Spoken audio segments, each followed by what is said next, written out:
Hey friends, it's Paula with Hey Let's Make Stuff, and we are going to be making a quick, fun summer craft using DTF prints. I love DTF prints. They're especially helpful if you don't have a cutting machine of your own or you need something that is larger than what your cutting machine can cut. So DTFs are a great option. Also, if you're using lots of different colors or like a gradient color, then it works perfect for that. I just really love the look of it, and it's a lot of fun and super easy to use. So I grabbed some fun stuff from Ninja Transfers, and I got these cute towels. I love them. They are such great quality and they're just super soft, which I love. I have one made already that has this cute wave chaser on it. I wanted to customize our towels a little bit because sometimes if you're at the pool or the beach, you can get your towels confused with other people's. Kids forget which towel is theirs. So if you have something that kind of identifies it as yours, that's great. And for safety, I didn't want to put my kids' names on it, just in case. This wave chaser file comes from our craft library, and it was really easy to download and then upload to Ninja Transfers to get my DTF print. This one would also be really easy to cut out of heat transfer vinyl if you have a cutting machine, because it is just two colors and it's a really easy weed. But I was ordering my DTF prints and I just thought this would be super fast and easy. All right, so what I have here are the materials that I'm using. The towel I got is DTF compatible, which is perfect. And then I made this file just by using Canva with their font, and I thought it would be fun. I used their gradient color in like a nice kind of summer sunset scene, and I thought it would go really well on this towel. Then I have my heat resistant sheet that I just like to put over my stuff when I'm pressing them, just to help protect it. And then I have these little pre-cut heat resistant tape pieces that I use to hold them in place so it doesn't shift around at all while I am pressing. All right, so let's get this all set up and ready to go. So this towel is a polynylon blend. It's about 90% polyester and about 10% nylon. So we're gonna go with the polyester settings, which is about 300 degrees Fahrenheit for approximately 13 seconds with medium pressure. I am going to be using my heat press. You can also use a household iron or like an easy press or a handheld press. You will need to make sure that you're giving it really good pressure because you want to make sure that your design is sticking to your base. So we're gonna get our design placed on here and get it ready to go to press it. All right, so I am just going to find where I wanna put my design. So I like it just right here in the corner.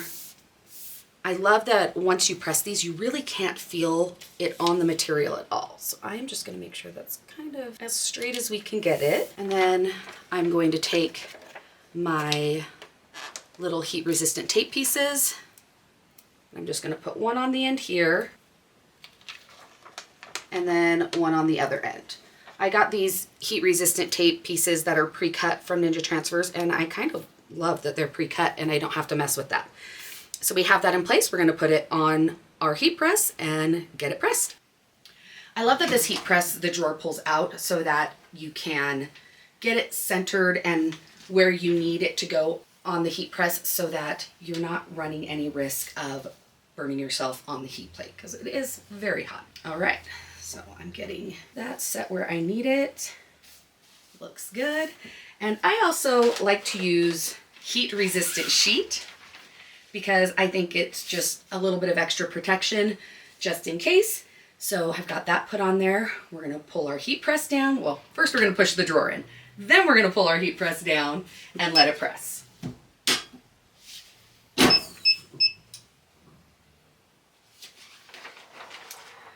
All right, so I'm gonna just pull that off of there. We're gonna let it cool a little bit. You don't want it to be like super hot when you peel it off. You wanna make sure that it had time to get really stuck down there. So when you remove your backing, you just wanna make sure you kind of do it at an angle. You don't wanna just rip it off. I don't know why, maybe it's just me being a little paranoid, but I'm like, oh, what if a part didn't stick? Because if something's not stuck down properly, you definitely will be able to repress it and just make sure it's really stuck there. So this is cooled down a little bit. So we're going to, and look at that. Oh, I love that. I love how it looks. All right. So now I always do a second press on this, and I just pull my drawer out. We're gonna put it on here again. And this time we're just gonna do it for a few seconds. Alrighty. So I love how it looks on the orange with that kind of sunset look. And I think it's a great way to have your towel customized, kind of make it a little different from what everybody else has, but without also putting your kids' names out there. It's a great way for them to be like, hey, that towel's mine. All right, so this was just a quick video to show you how easy it is to use DTF.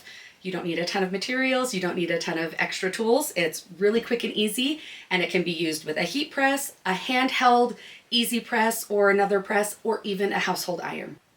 We're going to link everything we used in the video description below, and if you have any questions on using DTF transfers or heat presses, drop them in comments and we'll get those answered for you.